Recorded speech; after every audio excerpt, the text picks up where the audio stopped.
Back to live breaking updates on the scene we've been following all throughout the morning. This major crash still closing off part of the inner loop downtown at St. Paul. Aaron Spitzer is live there at the scene. And Aaron, we did get the update, at least 2 people killed. Yeah, Brendan, we can now confirm that 2 people have died in this 3-car crash. 2 vehicles already towed. 1, the most banged up, on that tow truck right now. Earlier, this scene was very active with firefighters, New York State Police, and RPD assisting with traffic. We're told this all happened at around 1:50 this morning on the eastbound inner loop by St. Paul. We are standing on that overpass right now.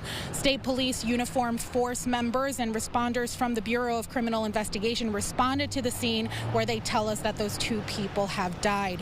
The New York State Police Collision Reconstruction Unit is on scene assisting with the investigation. Now here it does look like the eastbound side is open is closed, while westbound traffic is moving. So make sure to follow those detours. We are told by RPD that to check back at around 7 a.m. to see if the situation has shifted. We will update you as we learn more about that. For now, reporting in Rochester, Aaron Spitzer, News 8. Aaron, thank you. We'll be covering that throughout our cut-ins every half hour beginning 7:25 throughout CBS Mornings here from our News 8 studio. Also, the updates once that scene is fully reopened and we learn more about the identities of the victims at rochesterfirst.com. Happening today, Precious Arzwega, one of 7 people charged in the murder and torture of a trans man in Ontario County, is due in court. The family of the victim, Sam Nordquist, tells us she is expected to plead guilty to all charges. Arzwega will be there in front of a judge at 9 a.m.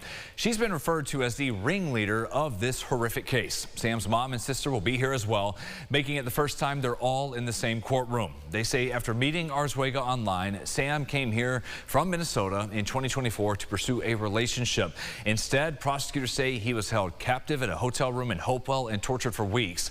Sam's body was found in a field in Yates County. That was after his family called authorities here, reported him as missing in early 2025.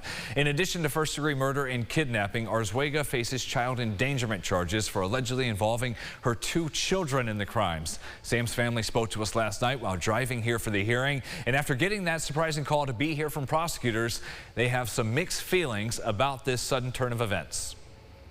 I feel almost disrespected in a way, because with going to trial, I feel like that's how we would have gotten the why, the how, the what. And I feel like me and my mom and everybody who supports Sam deserves to know the truth. I'm going to try my hardest to keep my composure and not share shed a tear, because I don't want to give her the satisfaction of having her see me cry.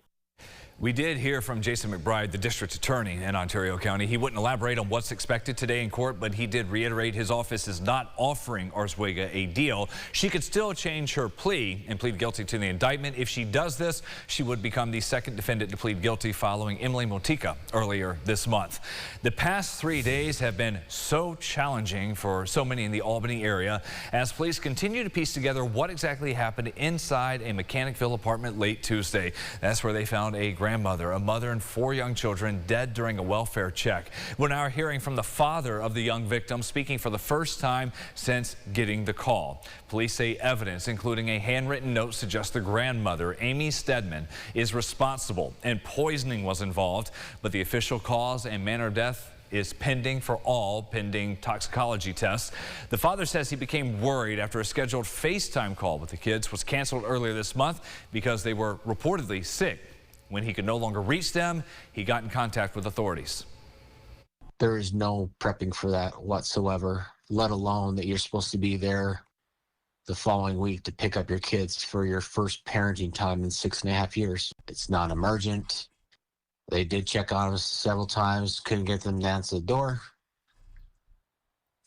And then 2 weeks later, 2 days after Father's Day, I find out my kids are gone. A community vigil is planned for tomorrow. A GoFundMe account has also been launched to support the rest of the family. The NFL draft begins tonight. The Sabres have the 4th and 20th overall picks in round 1. Buffalo picked up that 20th pick in a trade with San Jose in exchange for pick 27, along with Michael Kesselring. The GM explained why they made that move. Right now, I've told all the teams that have inquired about the number 4 pick that we're just going to listen for now, take notes, and see what they think is the value of number 4. And we value that very highly, obviously, ourselves. We know there's a great prospect available there. We'll gather that information around the league and see what the value is. And you know, if we don't think it's as much as making the pick, then we'll make the pick. While they're also here, we heard from earlier this week, some NHL people in the main office. They're going to go to the new Bill Stadium. Talk about survey that and when they can bring outdoor hockey there. Maybe in February, we were told. Yeah, I think they just selfishly just want to see the new stadium. Sure, everybody. People are just showing up all the time. And then they're like, how much are the tickets again? Right, exactly. Very cool to see that there. Love to have it right in our backyard. Yeah. As starting many new future hockey stars' careers. 8-day forecast here. 70s next couple of days, 80s as we get into next week, and really low chances for rain generally as we get into the next several days. And finally, some pool weather, but it also comes with that humidity. Brendan, it's going to be muggy as we get into next week. We'll be talking about that and the summer holiday halfway through the year. 9 o'clock, we'll see you for our podcast on the Rochester First streaming app, Second Cup of Sunrise. Get the Rochester First streaming app today for everything you love from News 8 On Demand. Plus exclusive shows you won't see anywhere else. Search ROC and download for free on Roku, Amazon Fire, and Apple TV.